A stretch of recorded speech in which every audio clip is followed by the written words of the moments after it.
A Japanese man just tried to refuse free chips and salsa on camera because he genuinely could not believe they were free. Welcome to the strangest side story of the entire World Cup, not the football, the other thing.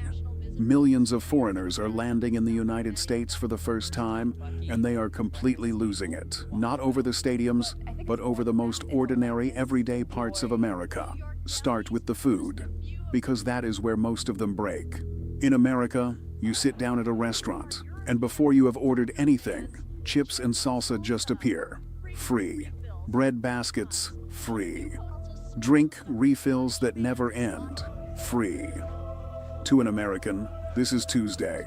To a first-time visitor, it looks like a glitch in the system. And one fan from Japan documented the exact moment his brain refused to accept it.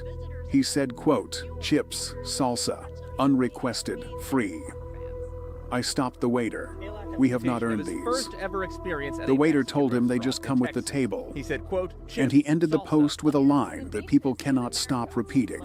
"The trust of the nation," he said, "is in that salsa, and I intend to honor all of it." Then there is ranch. A Swedish fan tried ranch dressing for the first time, went quiet, and posted, "Why did no one tell me ranch sauce is like crack?" Another one just wrote 4 words to the entire continent. "Europe, we need ranch." Texas Roadhouse had to publicly announce that yes, the fresh baked rolls with honey butter are also free. This is the level we are operating at. But somewhere between the free refills and the enormous portions, the jokes start turning into something else. Because these are people who were raised on a very specific picture of America, and then they get here. A visitor in Florida put it as bluntly as anyone. "I feel like I've been lied to my entire life about America," he said, standing on a beach he could not believe was real. And it keeps happening. Fans driving through Louisiana stunned that the landscape changes every single day. Brits in Texas discovering that line dancing is, against all odds, actually fun. And then the visitors start giving it back. After their match in Dallas, Japanese fans stayed behind in the stadium and walked the aisles picking up trash, cleaning up seats that were not theirs, because in their words, they were honored to be here and did not want to leave a mess. In Boston, 8,000 Scots sang their pre-match anthem so loudly that according to Scotland's own press, it was measured at 125 decibels, the loudest crowd noise ever recorded at a World Cup. Meanwhile, some fans are simply losing a fight with the weather.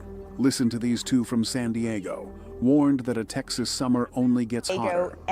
And here is the part that actually matters, underneath all the ranch and the chips and the noise. For one strange summer, the story coming out of America is not the usual one. It is not politics. It is not outrage. It is not rage bait.